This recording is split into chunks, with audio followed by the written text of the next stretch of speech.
we're heading into one of my favorite times of the year as we head into the dog days of August and the start of training camp. I love this time of year. I love to see how the program is progressing on the field. Not going to be as many controversies or unknowns as in the past. I think we're going to be pretty well set going forward. Maybe the right side of the offensive line was going to finalize some battles there. But I just love this time of year. You start listening to the podcast, paying attention to the position battles, heading towards vacation. I like to take my vacation into August and the beginning of September, around Labor Day, more importantly, the start of the Rutgers football season, spend a couple weeks or a week down the Jersey Shore, and then head up to SHI Stadium for opening day for Rutgers football. So I always love this time of the year. And after a quiet couple weeks, things are kind of picking up a little bit. We've picked up some pass catchers, some tight ends and wide receivers for future classes the past few days, and talked a lot about how we're not just getting better or highly ranked, higher star players, but love how Coach Shiano and staff are going about building depth. Depth is, for this team, is the single most important thing, because when we had quarterback injuries, when we've had offensive line injuries, linebacker injuries, you know, there was a few plays here and there, and I talked about in the past how if we had some depth, didn't have those injuries, if we had some backup, we would have been in a bowl game a few years ago. And it's amazing how close we were when you look at individual games, whether they, you know, be against Iowa, Nebraska, or some others. We would have been in good position. Nonetheless, we're building depth in one of the rooms. You know, we're building on size and depth up front. Love that. Coach Shiano wants to be able to play with the big boys in the Big Ten. Adding to a strength on the team in the secondary. Now we're adding depth to a position that's been a severe position of need, and that's wide receiver / tight end. Past few years, no secret, wide receivers have not been able to get any separation. No matter how bad the quarterback play was or how spotty the offensive line play was, until last year when they played very well, number 14th nationally, I believe, wide receivers just couldn't get open. I mean, it was a struggle. The Chris Ash years literally were painful to watch. Couldn't stand watching it. But as reported by, I believe, Patrick Lanny of NJ.com, we have 17 wide receivers, and we added some over the past few days. And here's the other part that's getting or becoming really interesting, and how you can see we're progressing towards being a legitimate Big Ten program. We are recruiting underclassmen, you know, freshmen, sophomores out of high school, but now we're getting future recruits. 2026, we're now ranked, you know, I think we're top 15. It's very early, I understand, and that will change. But we're getting a head start on not just 2026, but 2027.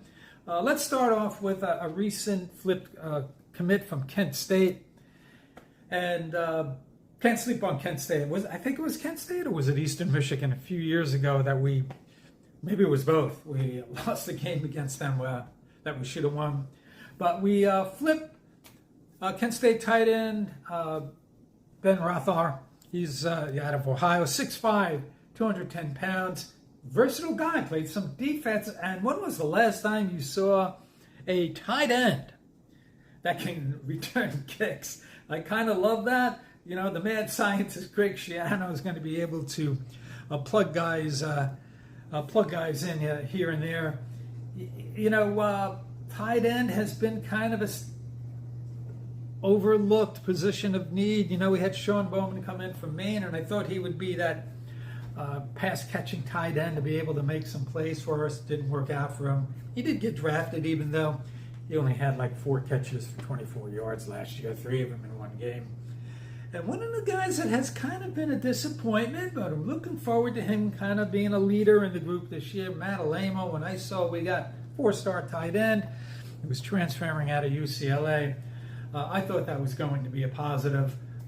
This year we definitely have depth at the tight end position. It'll be interesting to see what the rotations are like with Victor Konopka and Mike Higgins, juniors, Giovanni Hoskins, Tajay Moore, Kenny Fletcher. We'll see how that all shakes out. You have enough guys there that might have a little different skill set that you could plug in here and there. Sean Bowman, who was known to be a pass catcher in Maine and has kind of evolved towards a good blocker. So we'll see how our current tight end room evolves. For 2026, we get a really good get. 4-star wide receiver Dyzier Carter out of Virginia. Number 88 prospect overall in the country. Number 12 wide receiver.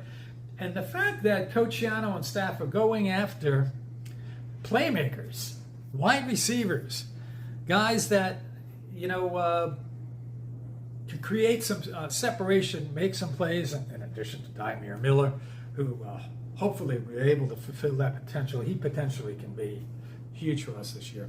Nonetheless, Dyzier his quotes were he wasn't planning on committing to Rutgers. He was kind of leaning Penn State. He had a visit scheduled for the very next day going to Penn State. 6 foot, 180 pounds. By the time he graduates, maybe he's 6'1", closing on 6'2", closing to 200 pounds, reflecting another trend going towards bigger, more athletic tight ends. He's going to add to a wide receiver room that's already increasing its size and athleticism. Has a relationship with Gavin Sidwar. He mentioned one of the things that we've talked about, our recruits, our type and style of recruit, their comfort level with Coach Shiano. Coach Shiano is absolutely grown as a recruiter and is recruiting guys that he knows are going to fit the culture. And Dyzier and Connor Wynn, by the way, both mentioned that. Let's get on to Connor Wynn. The first 2027 commit. We're 3 years out. Absolutely love this. There are comments about being too early, but out of Jacksonville, Florida, had offers from Syracuse, USF, and Liberty. It's not an elite commit list, but those are teams that are going to be competing. Liberty, don't sleep on Liberty, man, because they do a pretty good job. 6'3", 230, good size. By the time he gets through Rutgers, he's going to be a really big boy. He went out of his way to mention the comfort level with Coach Shiano and staff and their culture, and he absolutely loves, we talked about this a few days ago, how Coach Shiano wants to go about recruiting guys. He wants to be different, that Belichickian side of him. He's going to eschew the naysayers, let them say what they're going to say. We're going to go about our business, how we go about our business, whether it's how we go about NIL or recruiting the kind of guys that we know want to be here.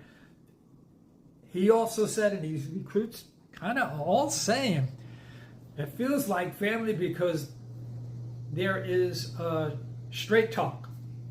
Giving it to them like there is. No smoke blowing, no empty promises, no visions of a grandiose future. These young guys that we're recruiting, love that they're getting it straight, and that's big for us. Congratulations to Coach Shiano and staff. As we go into camp, there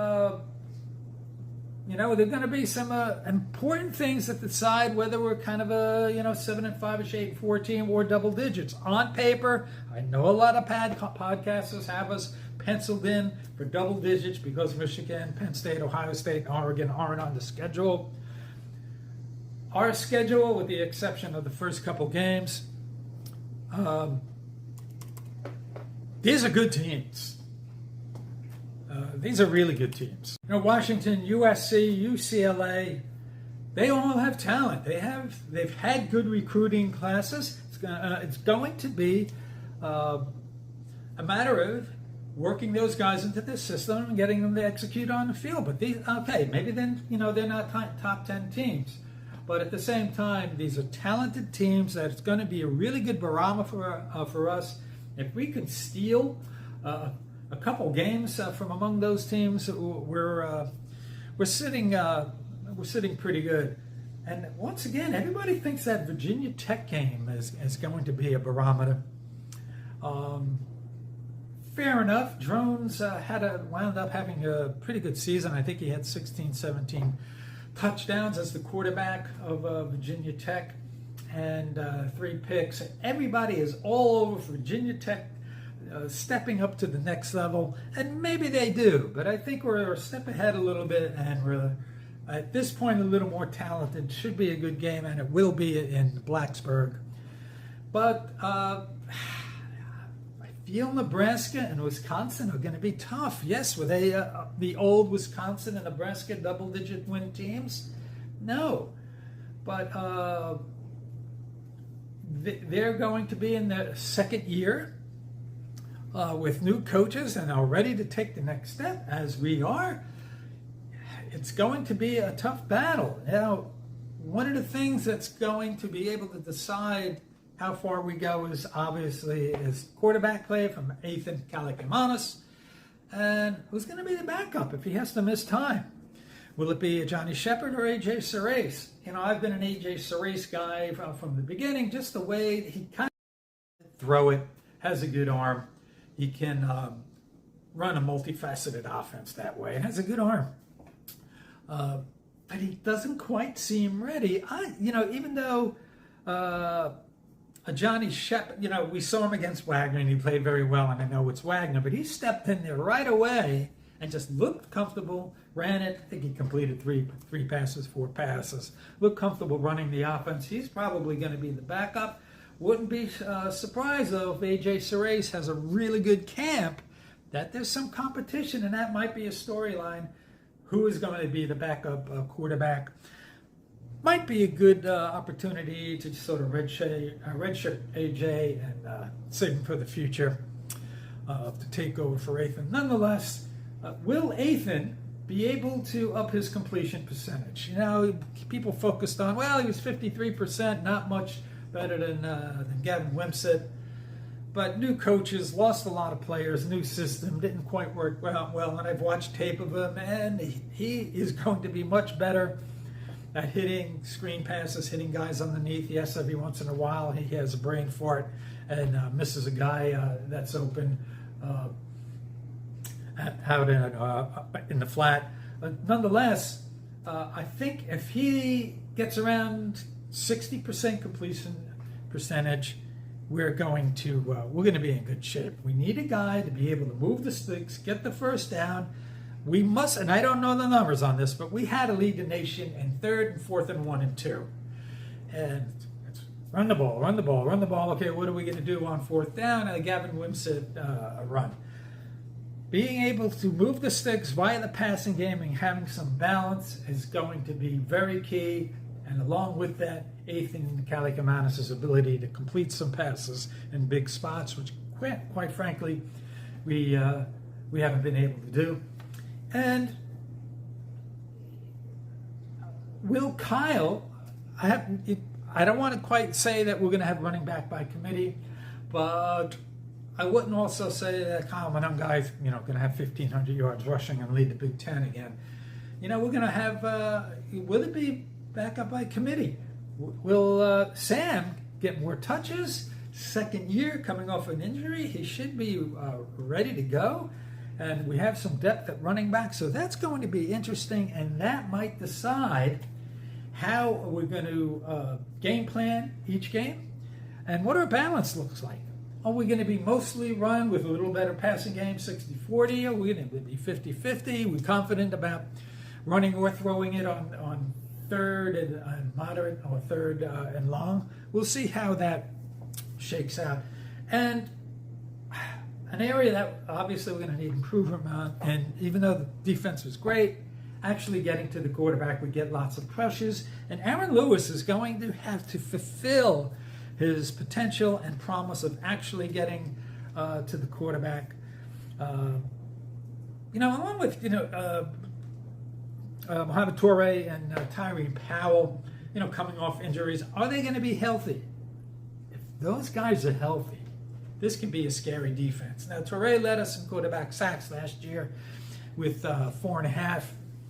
If Tyreen Powell could regain some of his form, maybe you work him in a little bit first couple games of the season. It won't be too much of a challenge.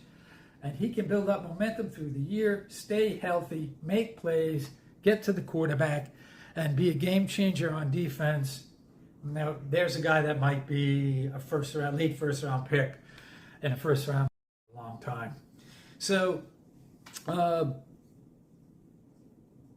even though defense is pretty well set, Longer Beam was a guy who thought about transferring out because he thought he wasn't going to get playing time, but if he can be the steady Eddie and continue to make plays, maybe he's this year's second round pick for us in the NFL draft.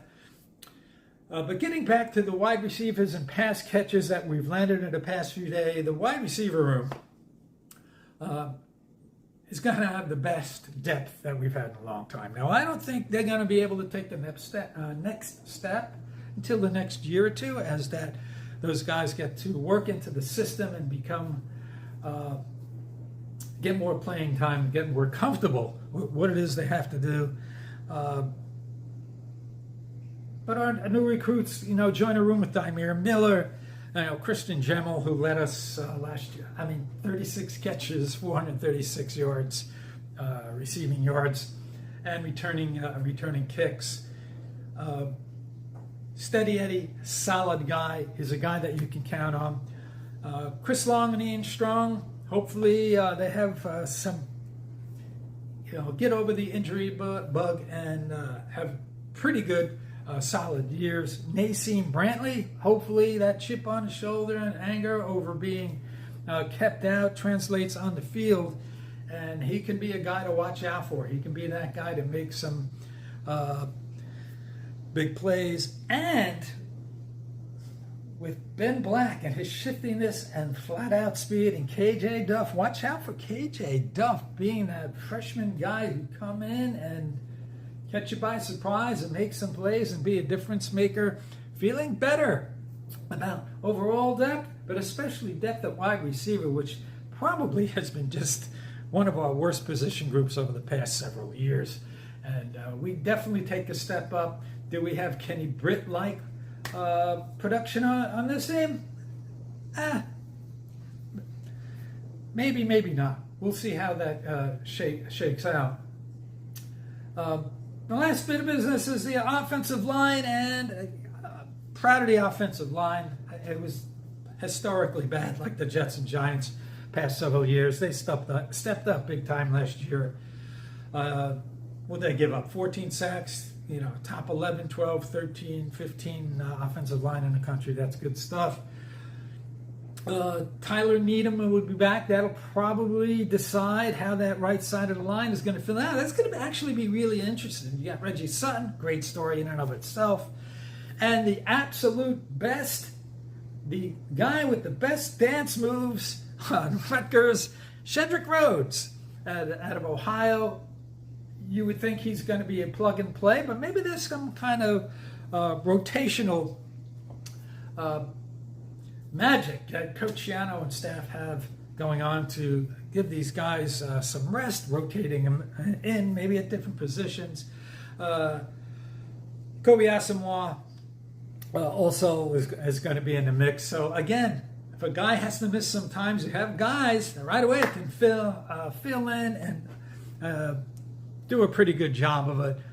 There's a brief recap of Rutgers football going into camp. I'm kind of excited, not because I think they can win 10, 11, 12 games, although I'll absolutely take it.